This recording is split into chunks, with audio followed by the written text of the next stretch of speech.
جہالت سب سے بڑی دشمن ہے، اور جہالت یاد رکھیں لا علمی کا نام نہیں ہے۔ جہالت لیک آف نالج کو نہیں کہتے، لا علمی لیک آف نالج ہے، جہالت اس کو نہیں کہتے۔ جہالت مطلب ہے حقیقت کے خلاف ذہن بن جائے، اس کو جہالت کہتے ہیں۔ اگینسٹ ٹروتھ خیال جازم پختہ ہو جائے، اگینسٹ ٹروتھ، وہ جہالت ہے۔ تو جہالت تو لا علمی سے بھی بدتر شے ہے۔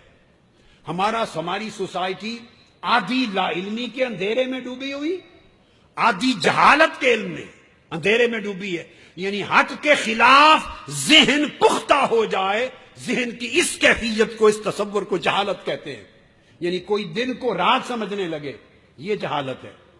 یہ جہالت نہیں ہے کہ اس سے پوچھیں، وہ کہیں مجھے پتہ نہیں دن ہے یا رات ہے، اس کو جہالت نہیں کہیں گے کہ مجھے پتہ نہیں دن ہے یا رات ہے، پانی گرم ہے یا ٹھنڈا ہے، میٹھا ہے یا کڑوا ہے، مجھے پتہ نہیں۔ یہ جو پتہ نہیں ہے یہ لا علمی کہلاتی ہے، یہ جہالت نہیں ہے۔ جہالت اس سٹیٹ آف مائنڈ کو کہتے ہیں جہاں کوئی دن کو رات سمجھنے لگے اور جم جائے، کہے نہیں یہ رات ہے، رات ہی مانوں گا، وہ جہالت ہے۔ قوم ایک شخص کرپٹ ہو، بددیانت ہو، خائن ہو، ظلم کرنے والا ہو، اور لوگ اس کو اچھا سمجھنے لگے، یہ جہالت ہے۔ یہ جہالت نہیں ہے کہ پتہ نہیں اچھا ہے کوئی شخص یا برا ہے، یہ جہالت نہیں ہے۔ رات کو دن سمجھے، دن کو رات سمجھے، دس از اسٹیٹ آف اگنورینس، اس کو جہالت کہتے ہیں۔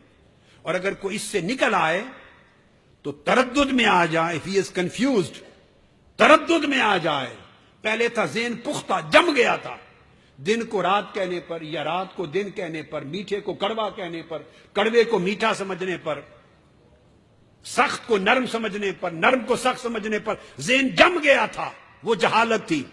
اب وہ جماؤ سے ہٹ گیا، now he is in a state of confusion، وہ تردد کہتے ہیں اس کو، neither here nor there، اس کو سمجھ نہیں آ رہی۔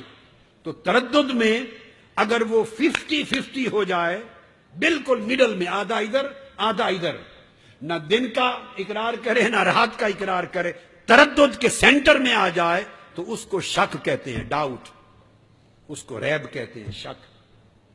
اور اگر وہ ٹورڈز ریالٹی بڑھ جائے، ٹورڈز ریالٹی بڑھ جائے تو اس کو ظن کہتے ہیں، ٹورڈز رائٹ۔ اگر ٹورڈز رانگ، غلط فہم کی طرف نیچے چلا جائے تو اس کو وہم کہتے ہیں، وہم۔ تو اگر کوئی شخص ایسے پروسیس سے گزرے کہ غلط جزم سے بھی نکل جائے، اس غلط جھوٹی ضد سے، وہم سے بھی نکل جائے، شک سے بھی کراس کر جائے، ظن کو بھی کراس کر جائے، اور حق کے حق ہونے کا یقین ہو جائے، اس کو علم کہتے ہیں۔